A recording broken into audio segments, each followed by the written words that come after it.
वाह वाह प्रभु, वाह वाह प्रभु, वाह। अहो भाव में आ गए, अहो भाव में आए और मस्त हो गए। ध्यान और कीर्तन में तो भगवान आकर खड़े हो गए। भगत आंखें खोल, भगत बोलता है भगवान आप एड्रेस तो नहीं भूल गए? बोले नहीं, जहाँ प्रेम है वहाँ नेम नहीं होता है। जो हाजरा हजूर मानता है उसके लिए जन्म जन्मांतर की बात कहाँ।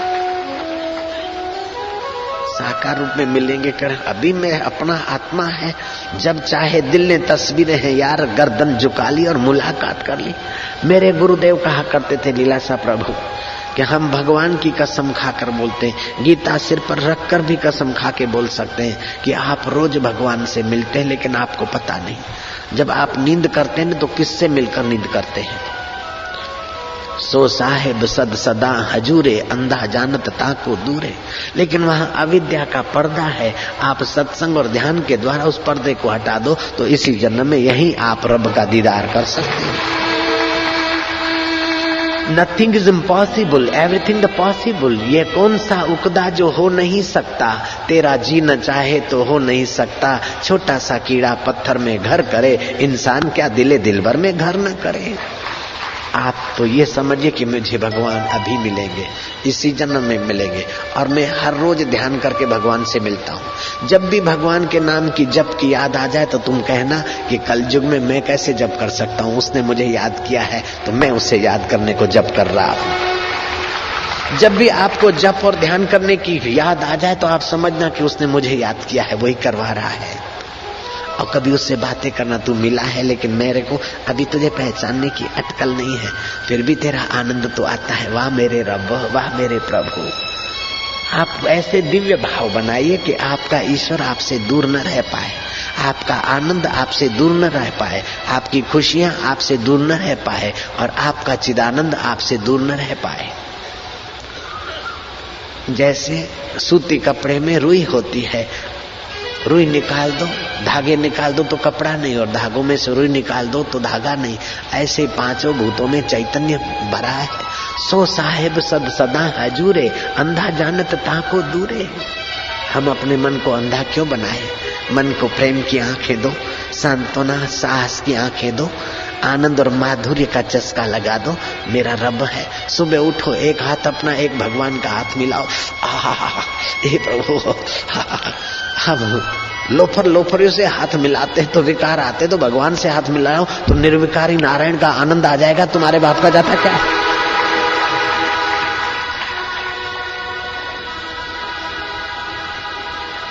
हरि ओम।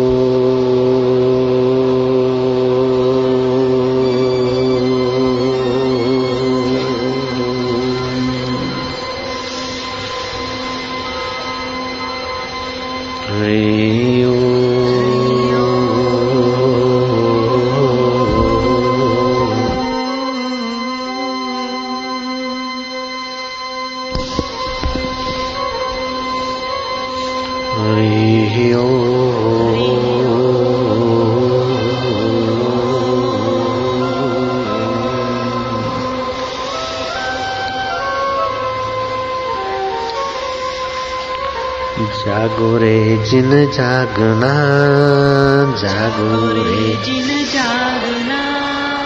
अब जागन की बार, अब जागन की बार। फिर क्या जागे नानका, फिर क्या जागे नानका। जब सोए पाँव पसार, जब सोए पाँव पसार। हरि हरि ओम।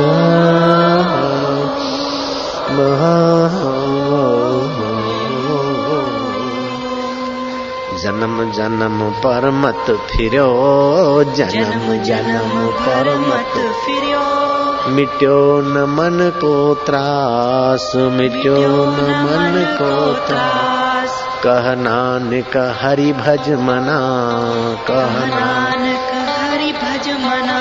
निर्भय पावई वास, निर्भय पावई वास। हरि हरि ओम।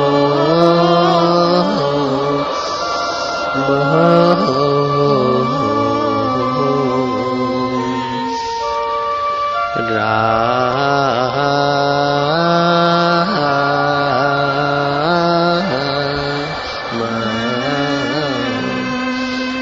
एक कड़ी आदि कड़ी, एक कड़ी आदि कड़ी, आधी में पुनियाद, आधी में पुनियाद, तुलसी संगत साधकी, तुलसी संगत साधु की, हरे कोटि अपराध, हरे कोटि अपराध, हरि हरि ओ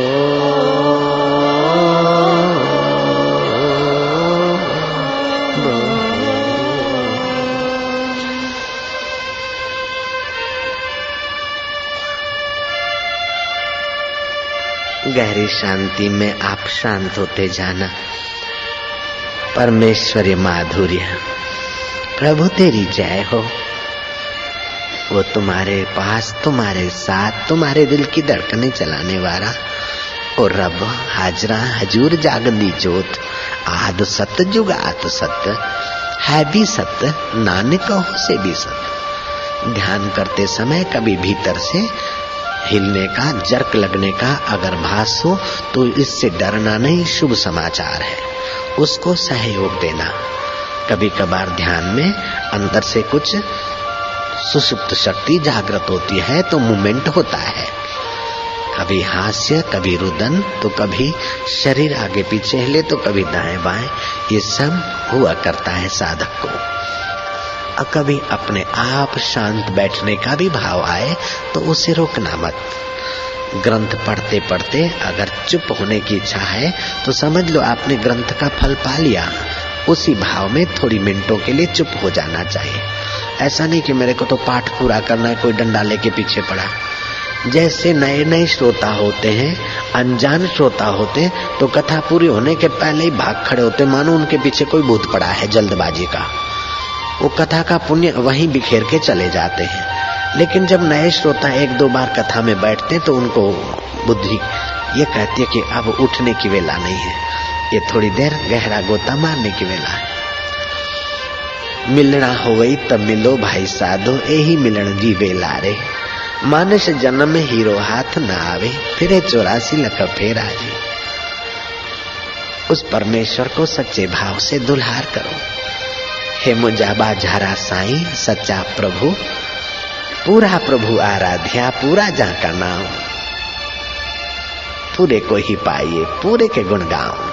हरि हरि ओ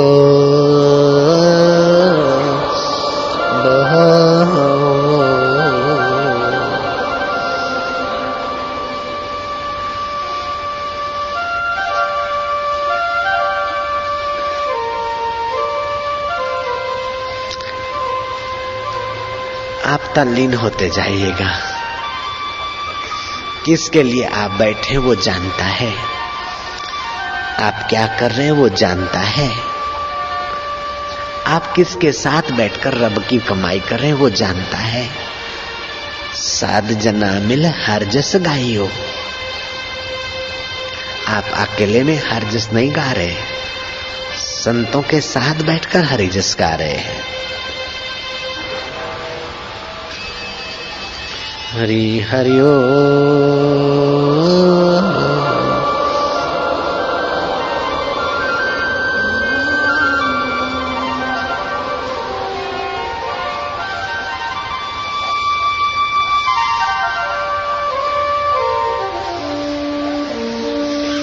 हृदय कमल विकसित करिए, उसे दुल्हार करते जाइए। हे सच्चे पातशाह, मैं निर्गुणियार की बेनती, तुम सुनो गरीब नवाज। जो मैं पुत कपूत हाँ तो पिता तेरी लाज। तू मेरी लाज रखना इस मोह माया में, लोभ मोह में, खान पान की चाटुकारिता में मेरी जिंदगी का बहुत सारा हिस्सा चला गया। जैसा खान पान का चाटुकारी का शौक है, उससे आधा भी अगर हृदयेश्वर के आनंद पाने का शौक हो तो बेड़ा पार हो जाए। आज से मैं तुझे पाने का शौक बढ़ाऊं, वो भी तू ही रहमत करना मेरे रब, मेरे आका, मेरे अकाल पुरुष। तू ही मीरा का कन्हैया था और तू ही शबरी का राम। तू ही नानक देव का अकाल और तू ही कबीर का अव्यक्त और तू ही मेरा आत्मा बन बैठा है। मेरे रब तेरी जय हो। तू ही हरि। जन्म जन्म भर मत फिर्यो, मिट्यो न मन को त्रास।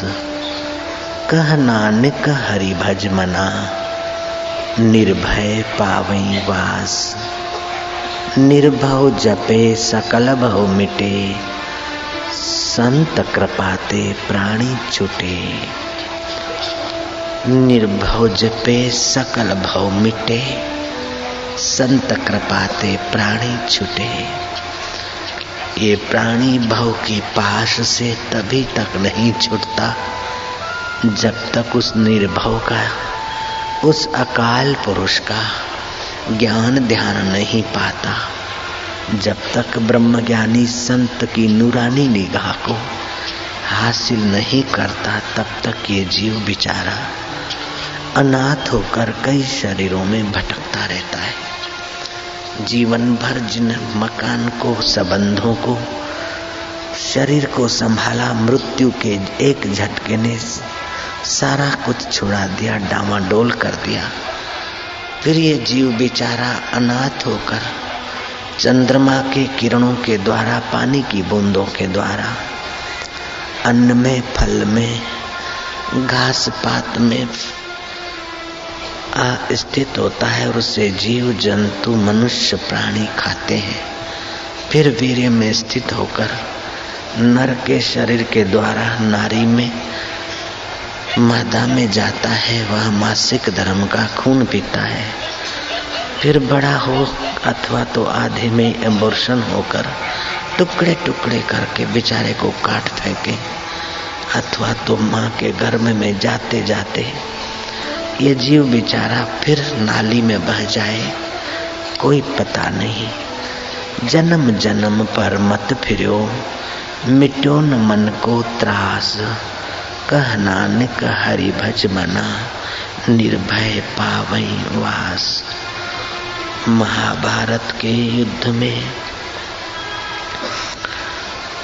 द्रौपदी के 5 बालकों की हत्या करने वाले उस अश्वत्थामा को श्री कृष्ण और अर्जुन पकड़ के आए। द्रौपदी तेरे बालकों की हत्या करने वाला, अब इसका सिर काटते हैं, तू इसके सिर पर पैर रखकर स्नान करके अपना शोक मिटा।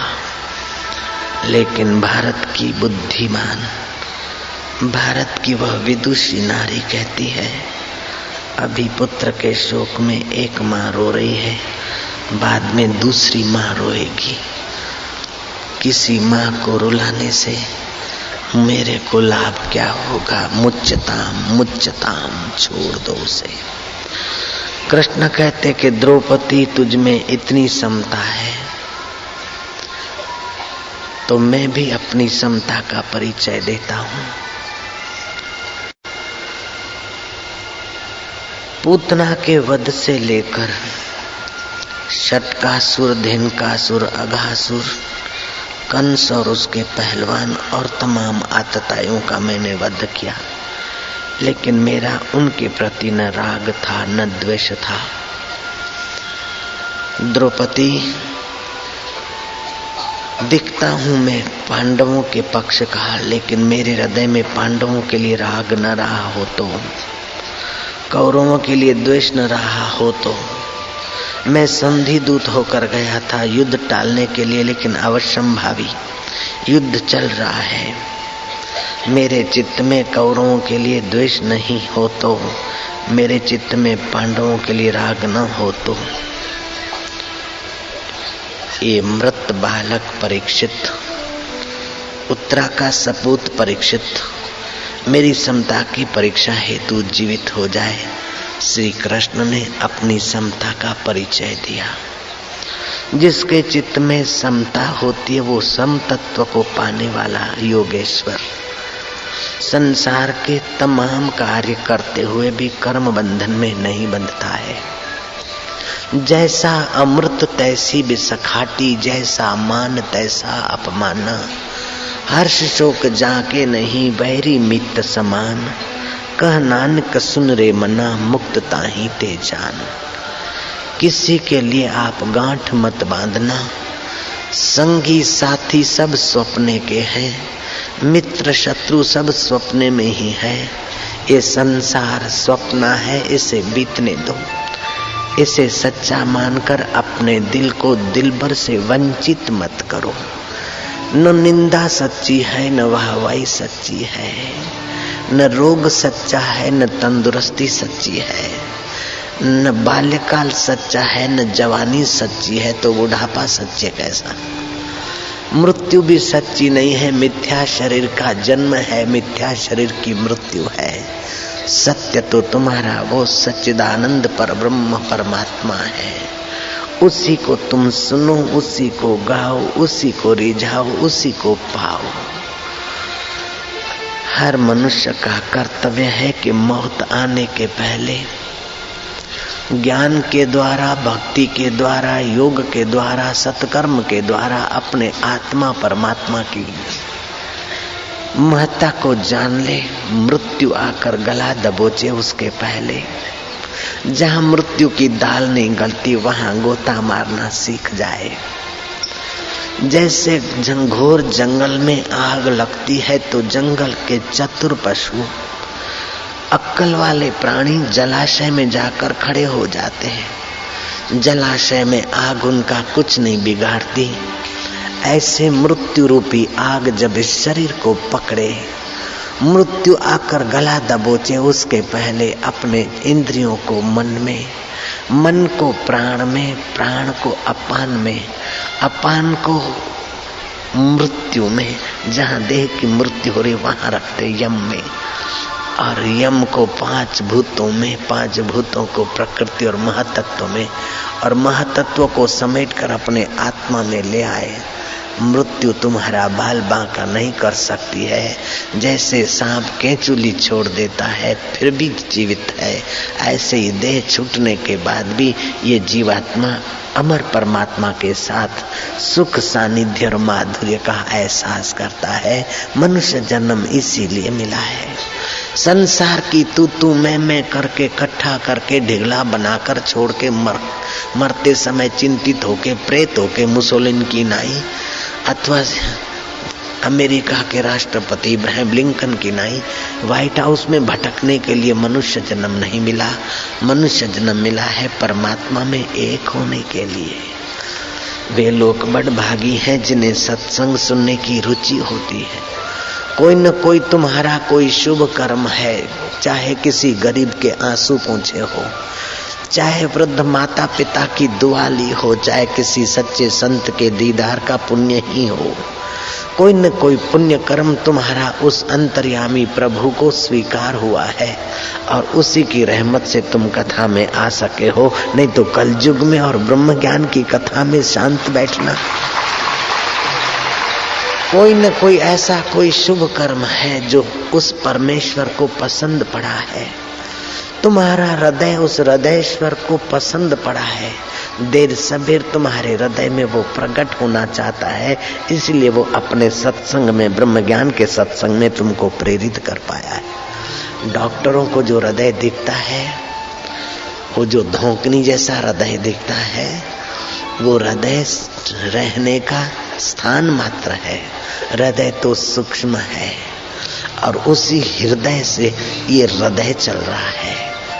शुद्ध चैतन्य की संबित हृदय है और वो शुद्ध चैतन्य की संबित जहाँ जहाँ होती है वहाँ वहाँ जीव की चेतना दिखती है। जहाँ संबित नहीं हो तो हृदय अप टू डेट होते हुए भी बेकार हो जाता है। ये तो हृदय रहने की जो जगह है उसको हृदय बोल देते हैं हम लोग। ये आंखें तो हैं लेकिन नेत्र तन मात्रा निकल जाए तो आंख होते हुए भी नहीं देख सकते। ऐसे ही कान नाक पांचों इंद्रियां तो सलामत हो, लेकिन पंच तन मात्राएं, इनमें इंद्रियों में जो काम करती है वो तन मात्राएं सूक्ष्म शरीर में रहती है। सूक्ष्म शरीर प्राणमय शरीर है। प्राणमय शरीर निकल जाता है तो सारा शरीर स्वस्थ होने पर भी नहीं देख पाता है। प्राणमय शरीर का कुछ हिस्सा निद्रा अधीन हो जाता है और कुछ प्राण का हिस्सा चलता रहता है। 10 प्रकार के प्राण माने गए, प्राण, अपान, व्यान, उदान, समान, कुर्म आदि आदि। लेकिन आप मन को प्राण में, अर्थात मन शांत होगा तो प्राण में वृत्ति ठहरेगी, अथवा प्राण को देखो तो मन शांत होगा। तो मन को प्राण में शांत करे और प्राण को उस परमेश्वर स्वभाव में शांत करे। ऐसा अटकल आ जाए, ऐसा भक्ति का थोड़ा सा स्वाद दिलाने वाला वातावरण मिल जाए तो मनुष्य सारे दुखों से सदा के लिए छूट जाएगा। जैसे कीचड़ में कमल पैदा होता है, जल में कमल पैदा होता है, जल से न्यारा रहता है, ऐसे ही माया में रहते हुए भी ये जीवात्मा अपने को न्यारा महसूस करेगा।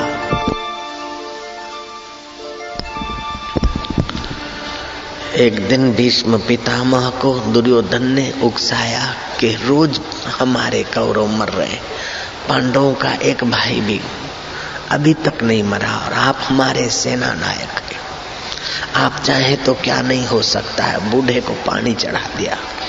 उस बूढ़े ने 5 बाण निकाले और कल शाम की संध्या के पहले 5 पांडवों को मैं यमपुरी पहुंचा दूंगा। अगर कृष्ण ने हथियार न लिए तो, अगर श्रीखंडी मेरे सामने न आया तो, क्योंकि उसको मैं स्त्री मानता हूँ, अगले जन्म की वो स्त्री था, इस जन्म में मेरा वैरी होकर आया है। श्रीखंडी अंबा अंबिका आदि में से बनकर आया है। भीष्म ने जो कसम खाई तो गुप्तचरों ने पांडवों को बताया कि दुर्योधन ने उकसाया और भीष्म पितामह ने प्रण किया है और वो 8 वसु में का एक वसु है, गंगा का पुत्र है, उसका संकल्प अजोड़ है, इच्छा मृत्यु का उसे वरदान है, उसे कोई मार नहीं सकता जब तक वो स्वयं मरना न चाहे। ऐसे भीष्म ने शपथ ली है कि कल शाम का सूरज, ढलता सूरज 5 पांडव नहीं देख पाएंगे, इन 5 बाणों से ही मैं उनको उड़ाऊंगा। पांडवों में चिंता व्याप्त गई और द्रौपदी बेचारी विवल हो गई। द्रौपदी दुखी हुई, दुख हारी श्री हरि का चिंतन किया और भगवान श्री हरि आए। तुलसीदास ने कहा, दुख के समय आप दुख से पीड़ित मत होना, दुख के समय दुख के भोक्ता मत होना, नहीं तो आप कमजोर हो जाओगे। सुख के समय आप सुख के भोक्ता मत होना, नहीं तो आप रोगी भोगी और खोखले हो जाओगे। सुख का आप सदुपयोग करना, सुख बांटना, और दुख का भी आप सदुपयोग करना। दुख के समय दुख हारी हरि की शरण लेना। बाल गंगाधर तिलक को उनकी पत्नी ने खुशबूदार केसर आम और आपूस आम संवार के दिए। 1-2 फाक खाई, फिर बोला नौकरानी को दे देना, थोड़ा बच्चों को, पड़ोसी बच्चों को बांट देना। पत्नी ने पूछा क्यों, आम में सुगंधी नहीं थी? बोलते बहुत खुशबू थी। मीठे नहीं थे कि गजब के मीठे थे। तो क्या आपको भूख नहीं थी? बोले भूख भी थी। तो आपको अच्छा नहीं लगा? कि अच्छा बहुत लग रहा था। तो खाया क्यों नहीं? बोले जो सुख देने वाली संसार की चीज है उसमें अगर ज्यादा सुखी होंगे तो वो रोग का रूप लेगा। सुख बांटने की चीज है, ये मैंने सत्संग से समझा है। तालियां तो बजाई, मैं आपको धन्यवाद देता हूँ, लेकिन पंजाब में जो खाने पीने का शौक है उन लोगों को सावधान होने की भी जरूरत है। जय राम जी की। जितना खान पान का शौक है उतना अगर प्रभु को पाने का शौक हो तो प्रभु यूं प्रकट हो जाते हैं। खाओ स्वस्थ रहो, हमारी मना नहीं है, लेकिन शौक तो परमात्मा को पाने का रखो। जो सुखद वस्तु है उसको बांटो तो सुख की लोलुपता चली जाएगी। ऐसा कोई सुख नहीं जो अपने पास दुख को न ले आए, ऐसा कोई संयोग नहीं जो वियोग न लाए, ऐसा कोई जीवन नहीं जो मृत्यु न लाए, ऐसा कोई पद नहीं जहाँ से रिटायरमेंट न आए, ऐसा कोई मित्र नहीं जिससे बिछड़े नहीं। एक परमात्मा है जहाँ पूरा जीवन, पूरा ज्ञान और पूरी सुरक्षा है। तुलसी साथी विपत के विद्या विनय विवेक। विपत्ति के समय ब्रह्म विद्या का सहारा लो, सत्संग की विद्या का सहारा लो। तुलसी साथी विपत के, विद्या विनय विवेक, साहस सुकृत सत्य वचन, राम भरोसो एक। 5 पांडव विचार कर रहे हैं क्या किया जाए। द्रौपदी विवल है और भगवान की शरण खोज रही है। श्री हरि का चिंतन करते करते थोड़ी अंतर्मुख हो गई है। मन चिंतन करते प्राण में और प्राण उस परमेश्वरीय आत्मा के निकट गए। वहीं परमात्मा को खींचने का काम शुरू हुआ। भगवान कृष्ण मंद मंद मुस्कुराते प्रकट हुए आ रहे। कृष्ण केशव, तुम्हें पता है भीष्म ने प्रतिज्ञा की है कल शाम का सूर्यास्त तुम्हारे 5 पांडव नहीं देख पाएंगे। कृष्ण तुम्हें पता है? कृष्ण बोलते हैं अच्छी तरह से पता है। तुम मुस्कुरा रहे हो? कृष्ण बोलते हैं दुख का भोगी नहीं बनना चाहिए। दुख के समय तो अधिक प्रसन्न रहना चाहिए, नहीं तो बुद्धि पर दुख का प्रभाव पड़ेगा, निर्णय गलत आएंगे। शेर क्या करता है? गर्जना करता है और डर के मारे सुरक्षित जगह के प्राणी दौड़ धूप मचाते और शेर का शिकार हो जाते हैं। बड़ा दुखी था, बड़ा चिंता में था, बहुत बड़े भारी दुख में अकबर आ फंसा था। बीरबल ने कहा हंसो। बोले इतना दुख, चारों तरफ से मुसीबतें में हंसू? बोले हाँ हंसिए, दुख के भोगी मत बनिए, हंसिए। गुस्से में उसने अंगूठी निकालकर यमुना में फेंक दी। काफर कहीं का, दुख में और हंसिए, मुसीबत में मैं हंसूंगा कैसे? ये अंगूठी यमुना में फेंकी है। 8 दिन के अंदर अंगूठी मेरे उंगली में नहीं पड़ी तो तेरा सिर इस यमुना में बहा दूंगा काट कर। बीरबल जोरों से हंसा। बोले तुझे डर नहीं लगता मुसीबत का? बोले मुसीबत में ज्यादा खुश रहना चाहिए, यही मुसीबत से जूझने का तरकीब है। मुसीबत तुम्हें दबाए उसके पहले तुम खुशी और प्रसन्नता, ज्ञान और ईश्वर की कृपा लेकर मुसीबत का गला दबोचो। 2-5 दिन बीते और एक मत्स्य के, बड़ा मत्स्य था, अकबर के पास पहुंचाया गया। मत्स्य को काटा गया तो मत्स्य के पेट में से वो अंगूठी निकली। बड़ा मत्स्य मिला था, ताज्जुब करते थे इतना बड़ा भारी मत्स्य कोई नहीं खरीदता है। अकबर तक पहुंच गया और मत्स्य को अकबर ने अपने सामने कटवाया तो उसके पेट में से वही अंगूठी निकली। बीरबल को बुलाया कि ये तुमने कैसे कर दिया? बोले मैंने नहीं किया, मैं तो दुख हरि हरि के चिंतन में लग गया, बाकी उसकी माया का चमत्कार है, उसकी करुणा कृपा है। राजगोपालाचार्य 1956 में अकाल पड़ा है। प्रार्थना करते करते शांत हो गए। रेड स्टोन लेक सूख गया है। नगर पालिका ने, नगर अध्यक्ष ध्यान से सुन रही है ना, नगर पालिका ने हाथ मत्थे कर छड़े कि अब टैंकर कब तक कहां से मंगाएं, कुओं में पानी सूख गया है। राजगोपालाचार्य ने बीच पर सब लोगों को बुलाकर प्रार्थना की। सुबह 4 से शाम के 4 बजे तक प्रार्थना भजन होता रहा।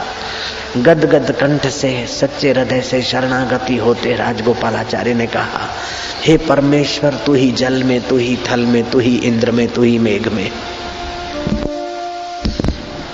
हम तो गुनाहगार हैं, बख्शनहार तू बख्श ले। इन प्राणियों पर तो दया कर, हम पर कृपा कर।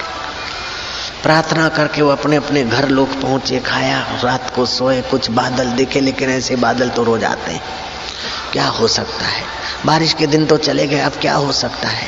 लोग निराशावादी निराश होकर सो गए, लेकिन भक्तों ने कभी, भगवान की शरण लेने वालों ने आशा का त्याग नहीं किया। जरूर हमारी प्रार्थना फलेगी। साहस सुकृत सत्य वचन, राम भरोसो एक करके सो गए।